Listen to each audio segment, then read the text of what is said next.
Trump tariff war 2025 implications for global trade and also Australia. Good afternoon, everyone. My name is Joel Abner Anthony, and today I will analyze the renewed tariff war initiated under Donald Trump in 2025, its global trade implications, and what does it mean for Australia. I will cover a very brief historical summary, the current state of affairs, impacted industries, and also countries, some key statistics, and finally, policy recommendations for Australian government and also other policymakers. Let's move on to the historical background. So, as you can see, it all started in 2018 when it was Trump's first term. He initiated tariffs on Chinese goods and also other stuff such as steel 25% and aluminium 10%. So this has also been happening in 2025. What is the goal behind this? The goal behind this is to reduce US trade deficit, to bring manufacturing home, and punish unfair trade practices. Right. What has happened in the trade war escalation? It has showed that these actions triggered retaliatory tariffs from China and also other countries, initiated global supply chain disruptions, and set the stage for the 2025 escalation. Let's move on. How did it re-emerge back in 2025? Trump's return to office in 2025 shows that there is a huge renewed tariff push. Example, reciprocal tariffs, which targeted Chinese imports mostly, right? So, as you can see in 2025 news, it showed that the baseline US tariffs on China's import were reported to reach 58% average with threats of 100% tariffs.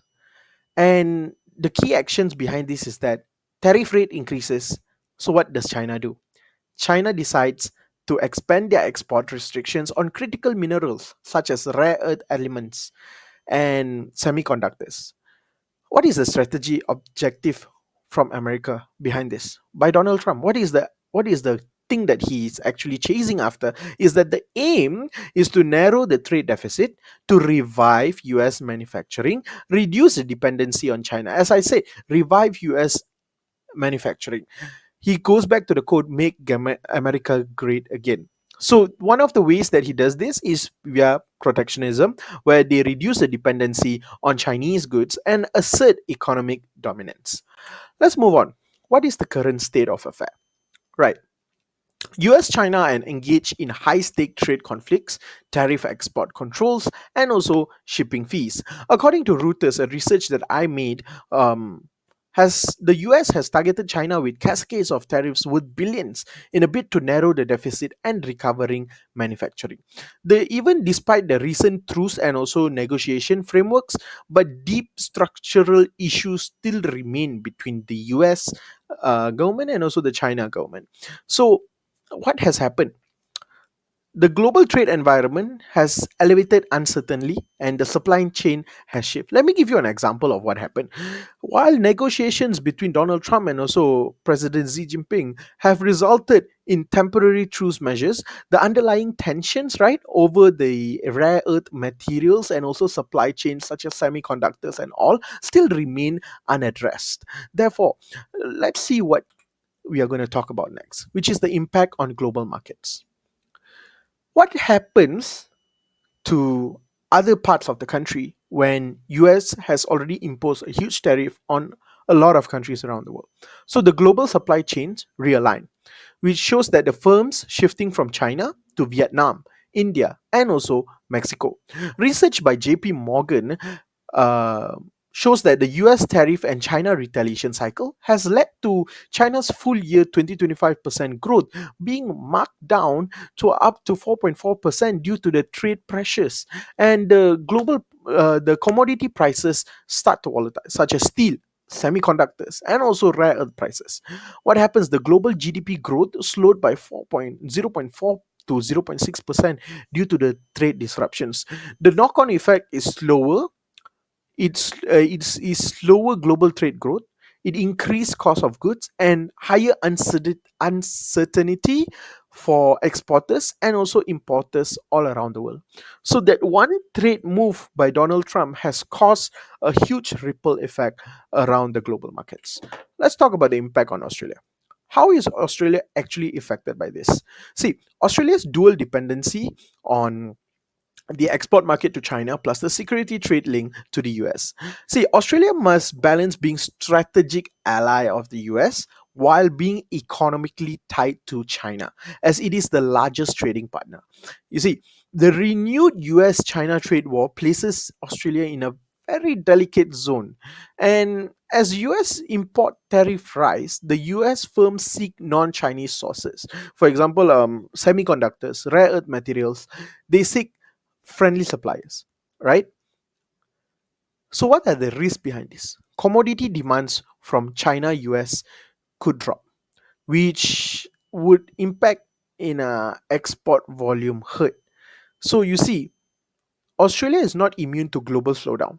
If China demand for Australia iron ore, LNG, agriculture weaknesses, I'm sorry, LNG, agriculture weakens, exports,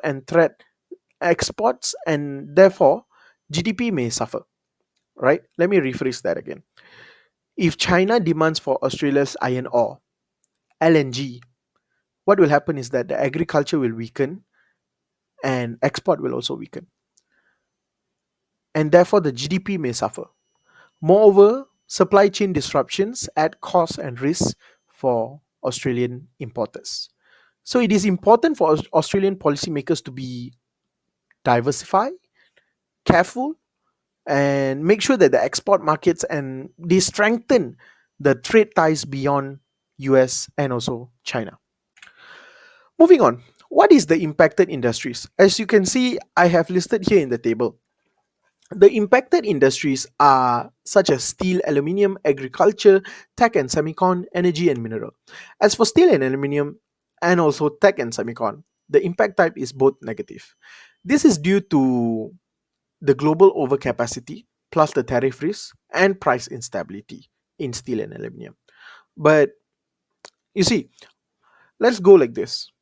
In agriculture, right, for example, the think tank center for strategic and international studies, CSIS, reports that China tariff on many US agriculture imports rose by 10 to 15% in spring 2025, which impacted in the drop of US exports to China by 73%. So this is actually a huge number. So for technology, China's export controls on rare earth and also US export controls on semiconductor means major disruption to supply chain and cost increases globally. So what about the energy and minerals? Let's go like this. Australia and others may see increased demand as some US and China trade routes are disrupted or rerouted. So this would actually cause a huge alternative, right? A demand of alternative. Let's move on. What is a statistical snapshot of this whole overview? As we can see, these figures underscore the scale and speed of impact. A 15% drop in trade volume between the world's two largest economies signals a huge shift in the trade flow. As you can see in the graph that I've attached below, the trade deficit in favor of China, the exports are actually quite low. And the US trade with China in billions of dollars has not been very well. And as I said earlier before, China's full year 2025 growth downgraded to 4.4% due to tariffs and also retaliation. And this actually shows that the knock on effect for third party countries such as Australia is significant, both opportunities and quite risky for Australia. Let's move on. What is the economic ripple effect? As I've mentioned earlier, this would actually cause a huge ripple effect. First and foremost, inflationary pressures in US and Europe. There will be a higher import cost from tariffs. Okay, let's look at this in a way that tariff acts like a tax on consumers and producers. It raises input costs and also it hence contribution to inflation. So what happens? The trade war will lead to currency tension. So what happens in currency tension is that China may devalue in their currency and USD may strengthen. So there will be a huge currency volatility in it. So what happens here is that investment shifting to emerging Asian economics, such as firms moving away from China. So firms relocating their part of their their companies to Asian countries, and other China plus one regions can redirect investment flows, which has implications for Australia's position in the region. For Australia, beyond direct exports, the cost effective of higher global freight rates, supply disruptions, and risk premiums must be managed. Or not, weaker global commodity demand will push to potential term of trade decline. Next up, what is the political and strategic dimension? US reasserting economic dominance via unilateral tariffs and strategic leverage. The trade war is not purely economic. It has clear geopolitical overtones. The US aims to be a wild economic um, I'm sorry. The US aims to be a wide economic tool, a strategic weapon. It's not the 90s anymore or the 80s anymore where they go 50s 60s where they go for war with guns and ammunitions. No, you see, it's that China's response is it counters back with multilateral frameworks such as BRICS, rare earth export controls, and also de-dollarization efforts.